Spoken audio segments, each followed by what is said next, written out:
it up with the champ. In 2017 was the last time. Hold on. How we friends then? How you say we friends? We're long distance friends. Long distance. One of our favorite fighters in the entire world, Errol Spence Jr.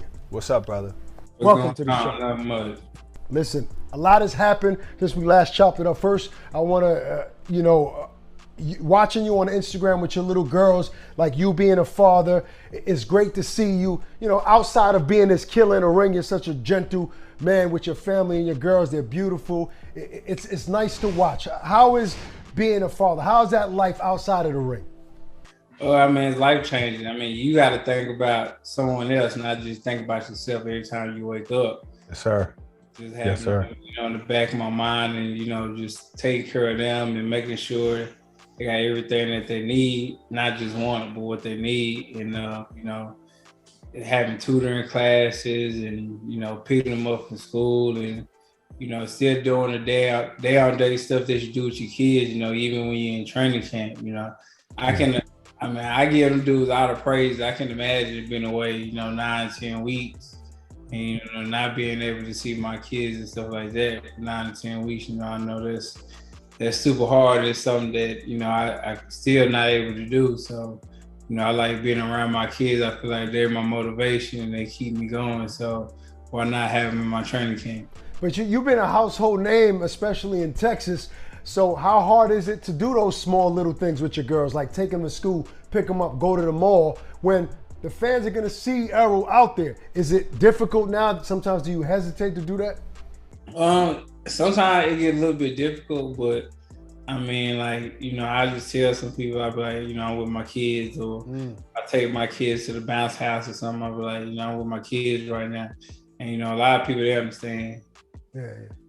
You're a phenomenal talent, man, because, a lot of people go away during training camps and stuff like that. Do you think that if you were to solidify a fight, I don't want to look past Ugas because Ugas is a very, very good fighter, but let's just say you got that strap, you got 3 straps now, you're about to fight Terrence Crawford. Would you go away from your family or would you keep it the same? I don't know, it depends, because even with the Pacquiao fight, I got an Airbnb.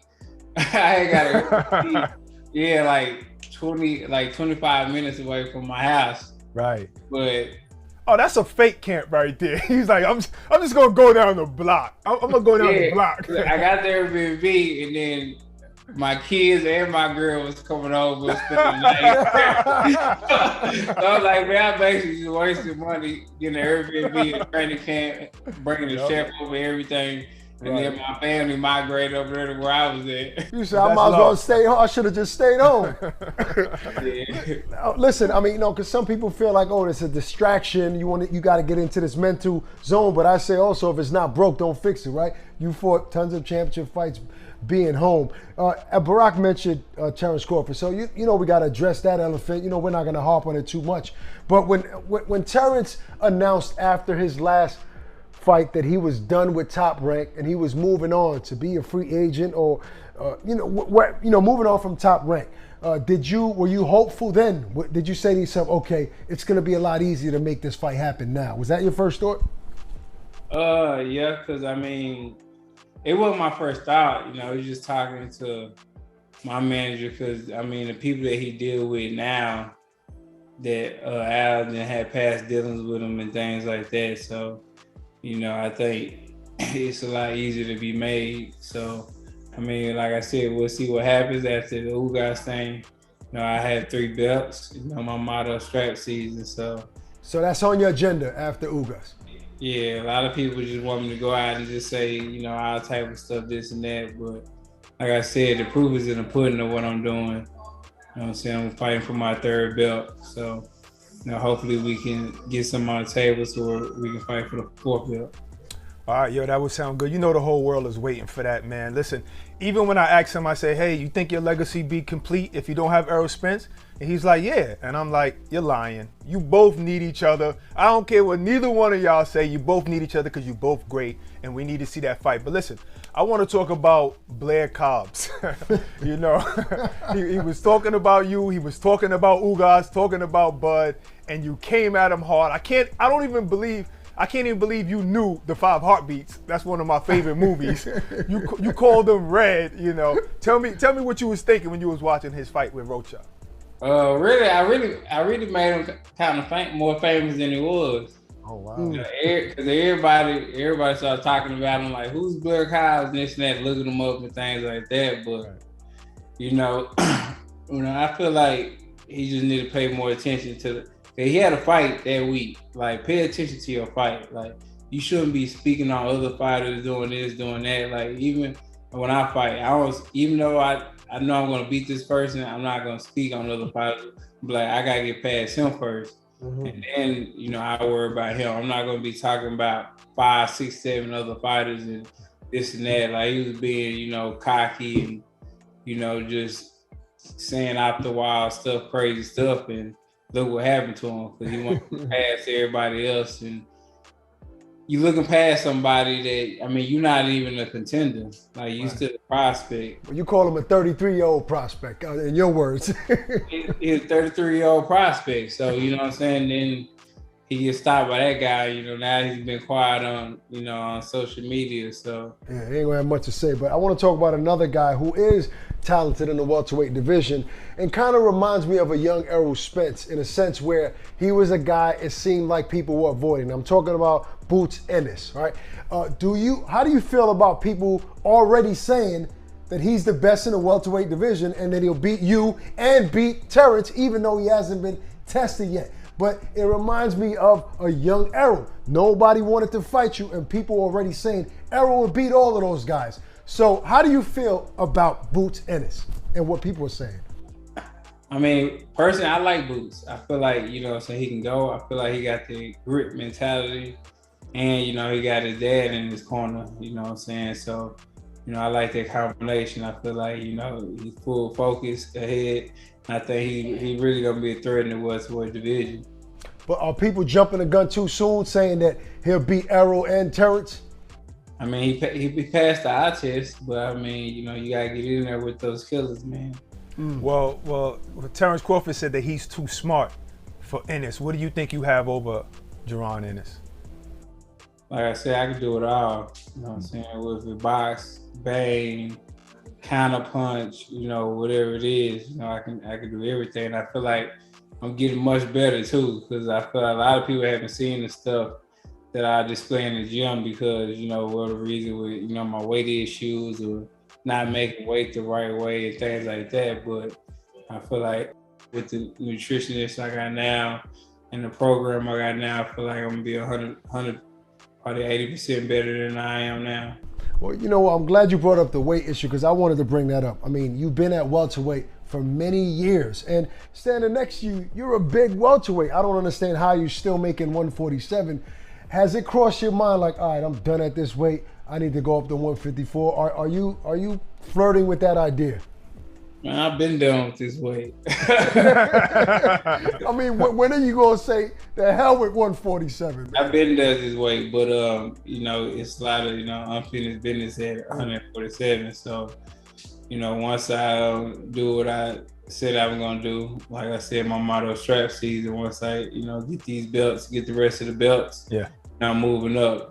So I'm moving up regardless. I got probably 2 more fights at 147 now, moving up. So hopefully it's the fight that I want. Will it still be strap season at 154 pounds? Because it might be the only straps out there might belong to Jermell Charlo. Your brother, your stablemate. How's it strap season then? Would you guys ever fight each other? I think so if it makes sense money-wise. Right. I was saying the same thing before we started the show. I said money talks. They might be friends, but at the end of the day, this is a business. That sounds pretty tough. What is Derrick James going to do? Your corner the first round, then the second round he going to go over there? No, I guess he's just going to have to work your corner, and I don't know how that's going to sit with Jermell Charlo. That's tough. I don't know, man. We brothers, so brothers supposed to break bread, right? So yeah. No, that makes sense. But I guess you got to cross that bridge when you get there, right? Let's not rush that. Right now, you got Ugas in front of you. So, I want to know, what does Ugas do well in your opinion? Even though I know you feel like you do everything better than him, what does he do well? I feel like Ugas, he's solid. He's a solid fighter. You know, he come from the school of Cuban boxing, so they teach you, sound fundamentals. I think he step back. He has a good step back. He throws body shots well. Has a good jab. I mean, I feel like all around he's fundamentally sound. I mean, he made a few mistakes, but he's fundamentally sound. I like him. Okay, so check it out. Let's say let's say you do get all the belts at 147. You go up to 154. Jamel got it, but the money don't make sense. You're like, this is my brother. I'm not fighting him for that. Would you move up to 160? If the money made sense at 160, yeah. Well, if it don't make sense at 154, you got to do something. Oh yeah, for sure. I mean, we'll see when we cross that bridge. But like I said, it's a discussion. Me and Jamel have, me, Jamel and Derek, or me and Jamel have, and if we decide to fight each other, say we'll fight each other, I think it'll be a huge, mega fight in Texas. But I know y'all had to have talked about it already. Give us something. Give us something that they're gonna talk about, Errol. This is the first time on the show since you've known us. First time you actually on our show. Give us something. Have you and Jamel ever talked about fighting each other on the low, just one-on-one? Nah, we never really talked about it. Nah. Okay. But I won't fight him for any small change. I mean, that's my guy at the end of the day. Right. So we gotta make sense for both of us. Speaking of making sense, at one point, people wanted to see you against Canelo Alvarez. At this time, he was still fighting at 160. People were saying that Errol's a big welterweight, and you even talked about it. It makes sense. Now, he's moved up to 175, down to 168. Do you see down the line, before you hang the gloves up, that there's a possibility for that fight to happen? Man, I don't know. I mean, Canelo do whatever he want to do. Do you think he becomes undisputed at light heavyweight if he has to fight? Obviously, he's fighting Bivol. If he gets past Bivol, do you think he beats Arthur Beterbiev? Should he beat Joe Smith? Do you think he becomes undisputed in that weight class? I mean, he can. I think he can. I mean, he has a skill set. I mean, it seems like he got the chin. So, I think he can do it. We had Jamal Charlo on last week, and he said he's tired of people talking about Canelo's ducking him because he went up to a higher weight class, which is a harder fight at 175 pounds. Do you feel the same way? Yeah, for sure. I feel like, Canelo right now, he's doing whatever he want to do. I mean, and he's chasing history. I mean, just moving on like that and fighting, the champion at that weight class. That's, what he's doing is unheard of. Just skipping weight classes, going up and down, fighting people. Mm-hmm. I mean, much respect him. He's doing whatever he want to do. So, say he ducking anybody. I don't feel like he ducking anybody. Okay. You've accomplished a lot in the sport already, and financially, you've made tons of money. You've been through a lot. From the accident, eye injuries, what keeps pushing you to step in that square circle and keep chasing greatness? Like fighters fight for prizes and legacy. You've accomplished a lot.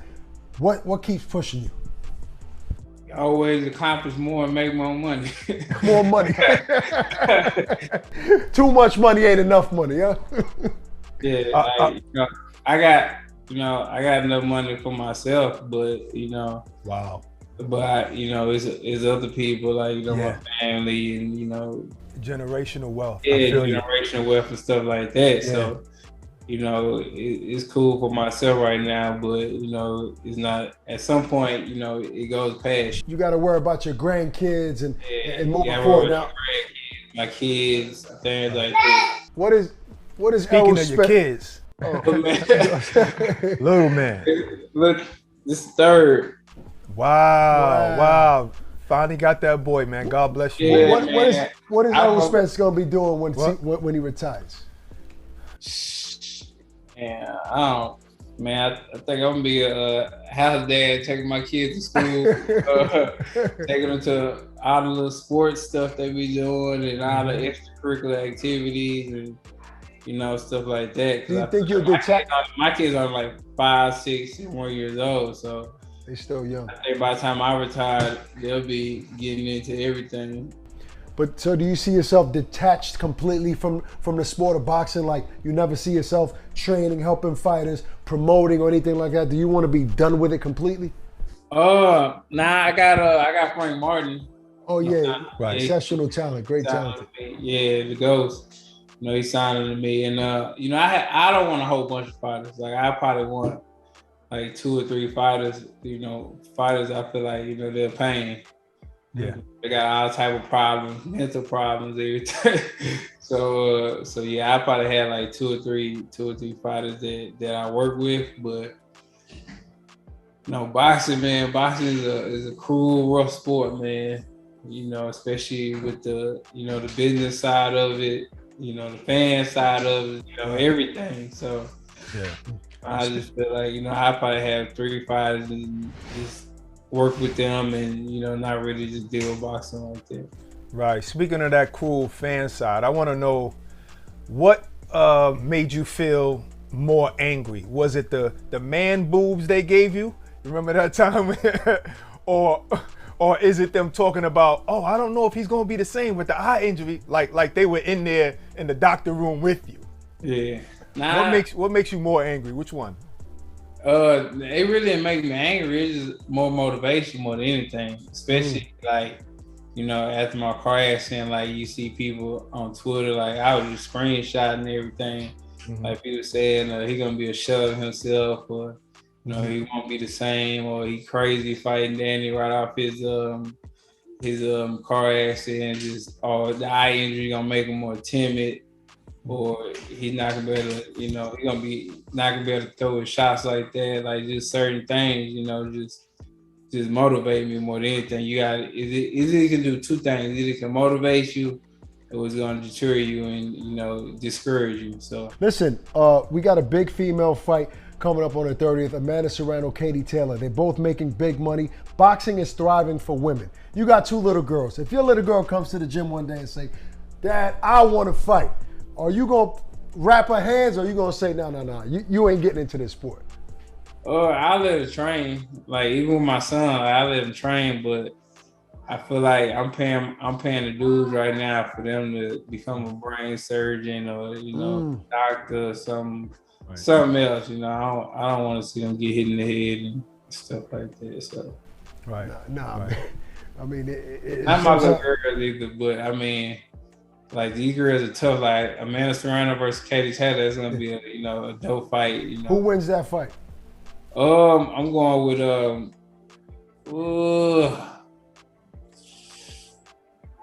feel like that's a tough one. I mean, I'm gonna go with the American just off top, just cause. Amanda Serrano. Yeah, but I feel like Katie, she can fight. I'm gonna